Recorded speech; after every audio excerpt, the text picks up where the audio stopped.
Hello Scorpio, welcome to my channel, whether you're new or coming back. Today we're doing your October read. We're going to talk about your love life, career and workspace, and we'll give you some advice on how to best utilize the energies of the month of October with the help of the tarot cards, of course. At the end, I'll post some messages for you in love. I think that went really well last month. Usually I do messages from your person of interest, but this covers a lot more scenarios in terms of where you are in your love life right now. Maybe you don't have anybody specific in mind for one or another reason, right? But these are generally messages in love, something that you should know that is important to pay attention to.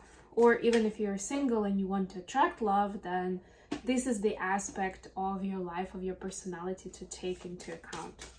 We will start with a quick oracle message from the Moonology deck, and then we'll go into tarot. If you like what I'm doing, don't forget to like the video and subscribe to my channel. I also do the Mindfully Awake weekly TV show.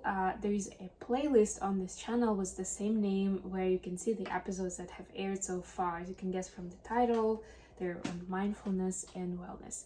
And this reading's up for Sun, Moon, and Rising Scorpio. All right, so your oracle message is it's time to take action. And the fiery Aries energy, new moon in Aries. Time to take action, Scorpio. Yeah, we've been in a bit of a hermit mode, just as a collective, I would say, for a little while now. So it's time to get out of it. Basically, the cards are saying you've been there long enough. And by the way, I hope you guys enjoy the October backdrop. Could have been November as well. We'll see. We'll see how it goes. I definitely wanted something new, so I saw it, fell in love with it, decided it's time to put it up. And of course, just a quick apology for being a little late with October readings this month. I usually post them earlier, but this time I had a travel trip to Europe for 2 weeks, and I was trying to see if I could do these reads from there, from my trip, but it was quite challenging, especially because of the internet connection that I had available to me.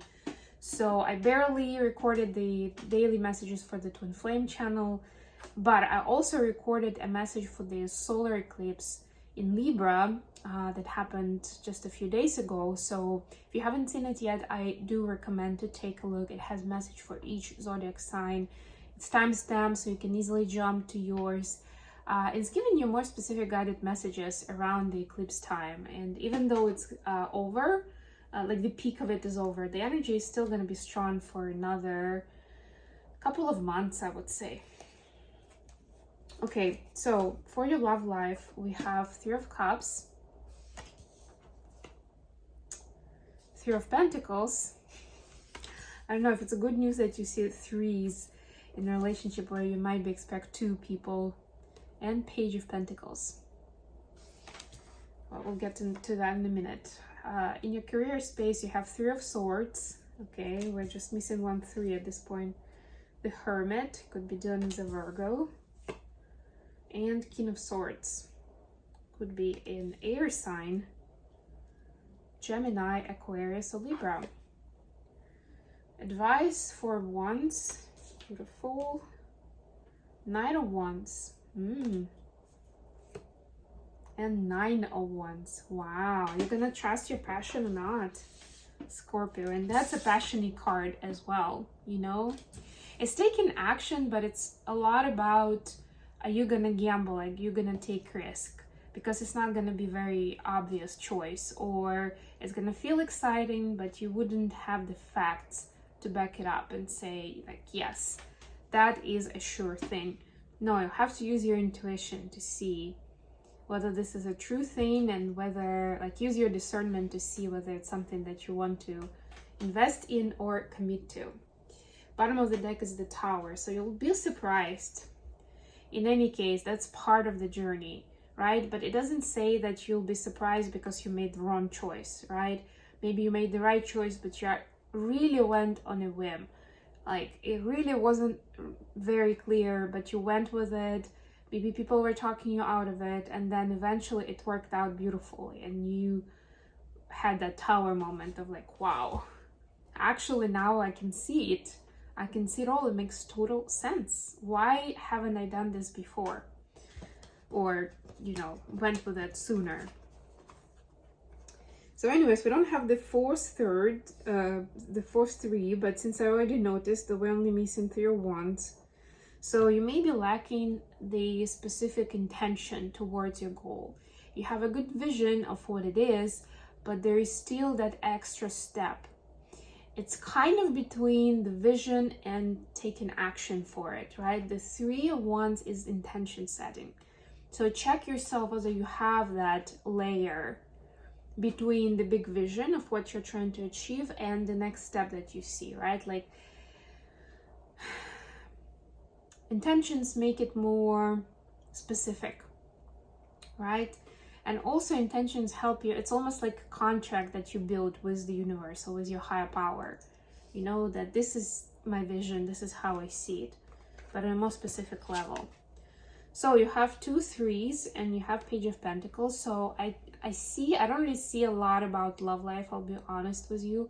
And these 3s are really prompting to me that it's going to be about companionship, friendship, collaboration, and it's going to be beautiful, but not necessarily with your person, with your partner. It might be, take it how it resonates, but even if it is, it's not really going to have a romantic vibe behind it, if you know what I mean.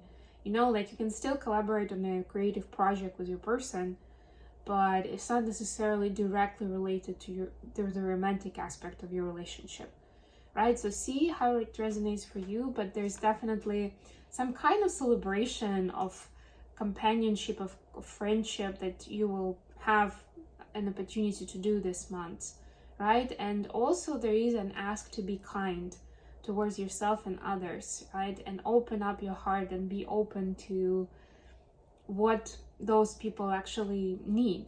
Not exactly what the expectations are of you, but what is going on in their life and what can you do to meet it. Not necessarily completely, not necessarily by sacrificing yourself, but from the resources that you already have, right? What could be of use to those people. For your career space, we have 3 of Swords, the Hermit, and King of Swords. So clearly there's been some kind of failure in the past that has burned you pretty well, Scorpio, right? Maybe that was one of the reasons that you're now, that you couldn't really take risk for a while, right? You got burned pretty badly and you're like, no, I need to rethink it and then come up with a new business plan and then maybe check with my boss that it works and then maybe I'll go for it, right? So your heart is healing from that loss, from that heartbreak, from that upset, right? Being in a hermit mode for a while was actually useful because you had time to do your research and not just jump on something without doing the homework. With this person though, I do sense that this may be a bit of a trap. There may be something here, like this person may have their own agenda, first of all, right? Or this could be a little test from the universe on whether you should trust your own intuition and, you know, what you've studied, what you've learned, versus listening to somebody else who on the outside seems very, solid, with lots of authority, with lots of life experience, but it doesn't mean that they necessarily have the best answer for you in your own situation. So be very careful about listening to other people's advice. I mean, obviously take it in, but with a grain of salt, and at the end of the day, still relying more on your own discernment than on that person's opinion. Advice, we have 4 of Wands, 9 of Wands, and 9 of Wands. Lots of Wands, as you can see. Again, it's fiery energy, just what we had with the new moon in Aries in your message. So definitely it's time to take action, but the point is, and to commit, right? 4 of Wands is about commitment, whether it's in personal or professional life. The question is, are you really gonna follow your passion or are you gonna follow your fear?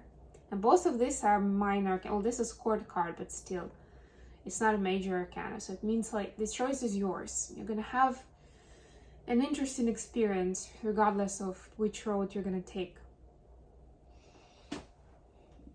But like I said, it could be the path of passion, of drive, of this intrinsic motivation, or it can be a path of safety because your fear overtakes and you don't want to risk what you've already earned, what you've made, you know, with your own blood and sweat. The choice is yours. And that's the point where tarot is not going to give you an exact answer. So this is up for you to decide where you are right now, what you're ready for. Let's get a message in love for Scorpio. Scorpios are generally good at taking risks, but it's this, I'm hearing that it's this setback, this painful event that happened that is now having you doubt yourself. Please give me a message in love for Scorpio. This message is for Scorpio, Sun, Moon, and Rising, by the way. Okay, we've got separation, sadness, missing you, thinking about you, yearning, unsure of future. So somebody's missing you. There is some kind of separation. Maybe that's why I didn't see much for your love life, because you're in separation now and you're embracing other relationships in your life with your friends and family, with your colleagues, with other people, you know, who are there, who have not broken your heart in this way, haven't let you down. But if there is a specific person, this is also a message of their sadness and, you know, them missing you very, very much. And of course, do with it what you may. But if this is not about the other person and there is a sadness around something else, at least not about the romantic partner, then the clue or the tip or the message is that you're supposed to put closure to that sadness, to do your mourning ritual and let it go, so that you can move on with love life, you know, with finding somebody suitable who will make you happy and not just trigger you back into the sadness. So sadness needs to be recognized. It needs to have that space in you, so you can transmute it into something positive, at least into the closure, right? Let's put it that way, into a neutral position. Okay, I hope this was good for you guys. Thank you so much for joining me today. Don't forget to like the video, and I'll see you again very, very soon.